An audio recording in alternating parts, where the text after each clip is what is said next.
El aire seco de Calamarca, teñido de ocre y polvo, parecía cargar cada momento con una densidad casi palpable.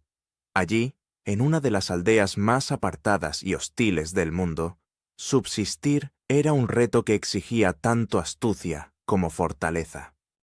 Pero entre todos los desafíos, existía uno que eclipsaba cualquier otro: la competición para determinar al embajador de la bendición, un evento que llegaba solo una vez cada generación, o más precisamente, cada siglo.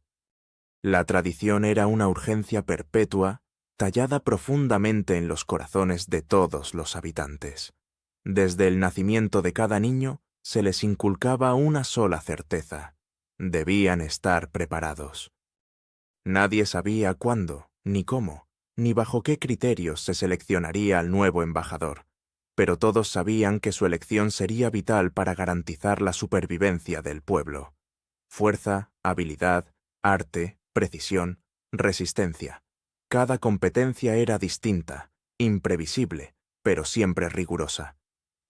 El premio no era solo una victoria, sino la bendición misma, la vida que permitía a la comunidad salir adelante.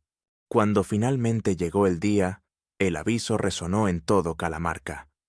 Jóvenes elegibles comenzaron a dirigirse al centro de la aldea, guiados más por el instinto y la responsabilidad que por una claridad total. Entre ellos caminaba Caramine, inseguro pero decidido, cargando su ofrenda como si su vida dependiera de ello, porque de hecho lo hacía. Su obra, una piedra única con múltiples reflejos que atrapaban la luz como fragmentos de arco iris, casi perfecta, pero no completa, le daba esperanza a la vez que le pesaba. Si tan solo hubiera tenido más tiempo, se lamentaba, pero incluso en su duda, el esfuerzo que había puesto le permitió seguir avanzando. Se detuvo para rezar, buscando fuerza en aquel momento crucial. A pesar de la inseguridad que sentía por la imperfección de su trabajo, supo que su ofrenda tenía potencial.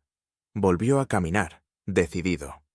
Sin embargo, cada movimiento en Calamarca requería prudencia. Nadie podía quedarse quieto más de 15 minutos.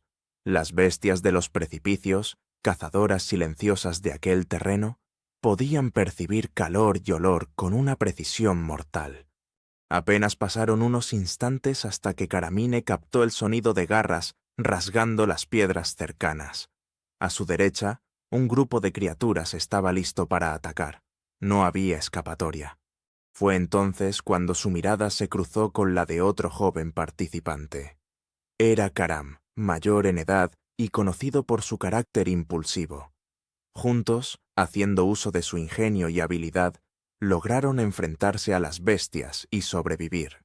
Pero la gratitud de Caramín por haber sido rescatado no duró mucho.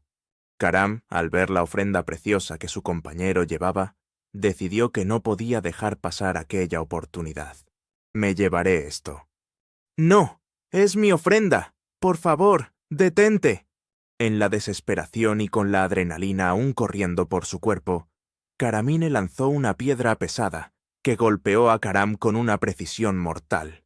El golpe fue fatal. Caram cayó al suelo, su cuerpo inmóvil.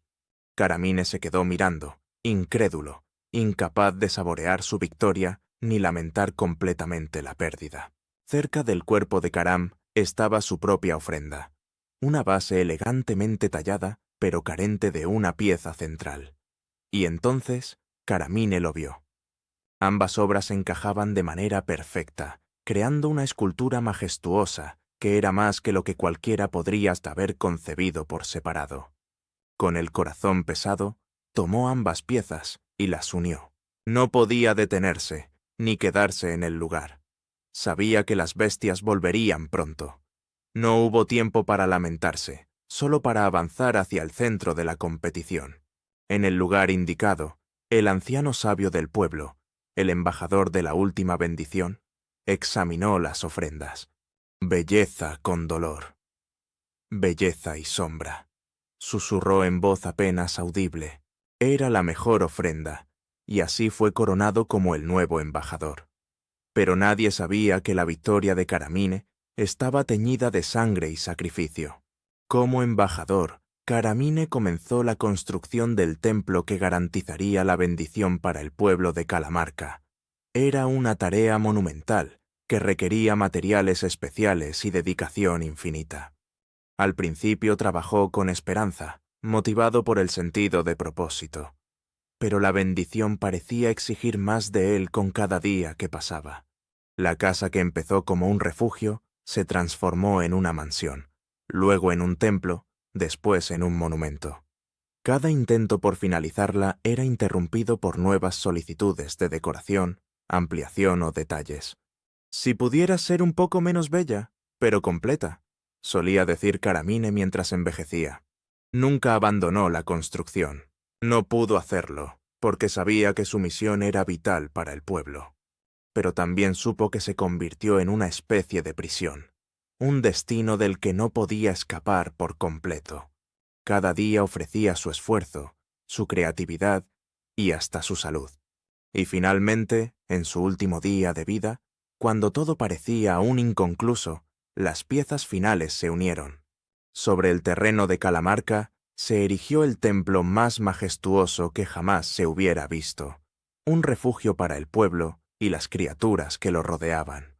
Con su último suspiro, Caramine vio su obra completa. Nunca había sentido tanta expectación ni tanta paz. Su misión estaba cumplida. Su sacrificio no fue en vano. El templo, la bendición interminable, era un monumento no solo a su perseverancia, sino a la vida misma. Era el legado de Caramine, el embajador. Un símbolo de belleza y de sacrificio, de esperanza y redención, que perduraría por generaciones en Calamarca.